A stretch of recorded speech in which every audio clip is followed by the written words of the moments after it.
અમદાવાદ કેશવનગર રામજીભાઈની ચાલી જે 153 મકાન સરકાર અને એમસી દ્વારા પાડી દેવામાં આવ્યા છે.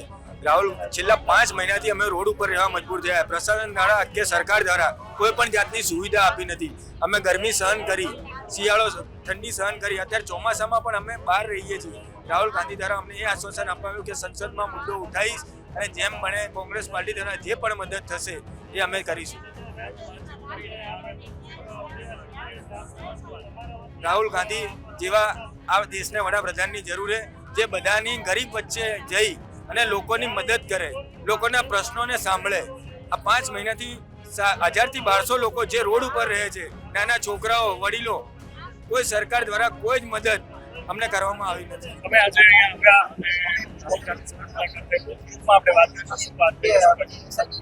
હવે અમને 100% લાગે છે કે અમને ન્યાય મળશે ને જ્યાં સુધી ન્યાય નહીં મળે ત્યાં સુધી અમારા આ કાર્યક્રમ ચાલુ જ રહેવાનો છે. ને હવે અમારા આગળ જો આમાંય અમને ન્યાય નહીં મળ્યો તો અમારા કાર્યક્રમ આગળ ચાલુ અમે કરવાના છે. એમાં અમને રાહુલ ગાંધી સાહેબે કીધું કે બેન અમે ફૂલ સપોર્ટમાં છે તમારી સાથે, જો શક્ય બનશે તો અમે એ કાર્યક્રમમાં તમારી સાથે પણ જોડાવું, અમે શક્ય બનશે તો અમારો સમય કાઢીને અમે તમારી સાથે પણ આવશું. એટલે અમને 100% લાગે કે હવે અમને ન્યાય મળશે. બાકી ગુજરાત સરકાર પાસે તો અમને જરાય આશાય નથી ને એ તો ન્યાય દેવા માટે એનામાં હિંમતે એટલી નથી કે ન્યાય દઈ શકે, કેમ કે તો 1.5 મહિનો થાય નહીં ને અમારે અહીંયા આવવું પડે.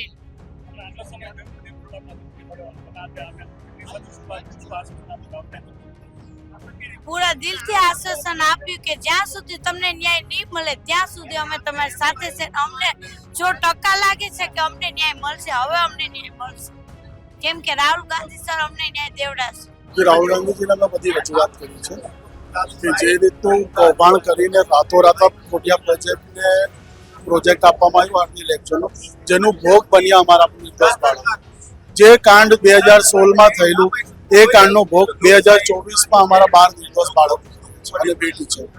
અમે એ જ રજૂઆત કરી છે કે જે રીતે કૌભાંડ થયું છે, આમાં વગર લાયકાતના લોકોને કોન્ટ્રાક્ટ સોંપવામાં આવ્યું છે. આમાં ખોટિયા પ્રોજેક્ટ લખે છે કે ભાઈ અમે ભવિષ્યમાં કામ કરવાના છે, અને આ બીજા જે મંગલમ કન્સ્ટ્રક્શન છે એમના પાસે લાયકાત છે, એ આગળ કામ કરી ચૂકેલા હતા, તો એમને આ કોન્ટ્રાક્ટ ના આપ્યું અને આમને કોન્ટ્રાક્ટ આપ્યું. કારણ કે જે એક્સ ટાઉન પ્લાનર હતા એ આના પાર્ટનર છે. અને બીજી વાત એ છે કે અમારી જે બોટ દુર્ઘટના થઈ એમાં એફઆઈઆર પાર્ટી છે, એમાં પોતે આરોપીને એફઆઈઆર કરતા બનાવ્યું છે.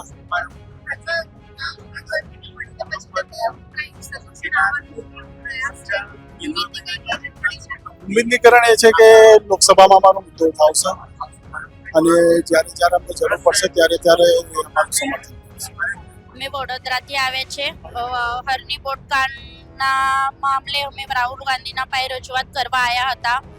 6 મહિનાથી અમે સરકાર પાસે ન્યાયની આશા માંગતા હતા, પણ હજુ સુધી સરકારને કશું ન્યાય નહીં આપ્યો. એટલે અમને રાહુલ ગાંધી સરને એટલી જ રિક્વેસ્ટ કરી કે અમારું મામલો તમે પાર્લામેન્ટ સુધી લઈ જાઓ અને એમને રજૂઆત કરો અને અમે જલ્દથી જલ્દ અમારા છોકરાને ન્યાય અપાવો અને મેન કોર્પોરેશનવાળા સ્કૂલવાળા જો ગુનેગાર છે એમને સજા આપવામાં અમારી મદદ કરો.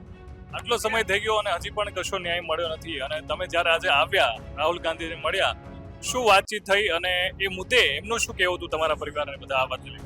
એ કહું છું કે મારા બાળકો થઈ ગયા, મારા અરજીપુરમાં રોડ પલટી ગઈ, નાના બાળકો, એ લોકો જિંદગી ગઈ, નાનથી મોટા થાય સ્કૂલ અને ટ્યુશન ને એ લોકોએ જોયું, બીજું કાંઈ જોયું નહીં. એનું ભવિષ્ય શું મોટા જતા ગમ કરા, નાના ફૂલકા ગામ 5 મહિનાથી અમે મને ઘરે ઉભી આવતી છું, મેં ડિગ્રી ગુમાવી છે અને આ યાદમાં મેં આ ઠેઠું પાડું છે. અમારી ડિગ્રી છે 12 વર્ષ ઇંગ્લિશ મીડિયમ ભણતી ફર્સ્ટ મેં બન્યો નહીં, અમે એને બનાવી ગયું એ ઘર પરથી અમે પહેલાં એ બનાવી 200 રૂપિયા કમાવતો ને અમે પૂરું કર્યું. ઇંગ્લિશ મીડિયમ ભણાવી 5 ભણ્યા 12 વર્ષની સુધી, પછી મારી ડિગ્રી આ લોકોએ મારી નાખી. અમને શું ન્યાય મળ્યો? સરકાર ભાજપ, સ્કૂલવાળા ભાજપ, ટ્રસ્ટી ભાજપ, કોર્પોરેશન ભાજપ, એ બી બધા મળેલા. તમે શું ન્યાય મળ્યો? અમને આશા છે કે રાહુલ ગાંધી મળ્યા અમને ન્યાય મળશે.